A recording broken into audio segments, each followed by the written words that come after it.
拔2个回家吃。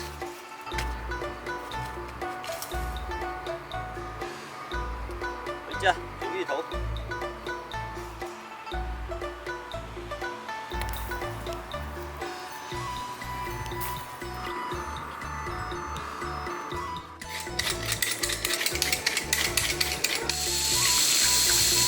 田里刚挖回来的芋头，来做个简单的芋丝饼。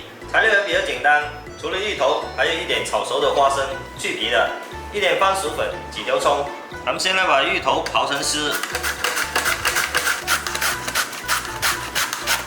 把它放到盆里。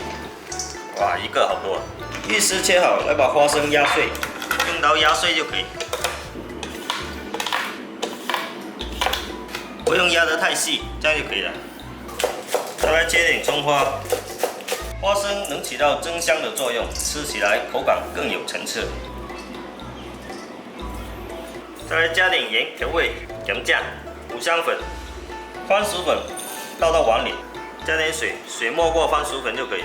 把调匀化开，提个呢，调浓稠一点，化开就可以。先倒一点进去，不要倒太多。洗干净小手，把它抓拌一下。把它搅拌均匀，搅拌成这样子就可以了。起锅烧油，锅烧热下油，沿着锅边下，油不要下太多。转小火，再把芋丝放进去，小火慢煎，不要煎得太厚。锅边用锅铲把它搞平一点，上面来撒一点刚炒的芝麻，想吃香一点就多撒一点。煎的时候切细火，不能开太大，文火慢煎，也不能烫得太厚，不然很难熟。煎到一面酥脆，把它翻过来，翻另一面油少之后再加一点油，这样另一面才能煎脆。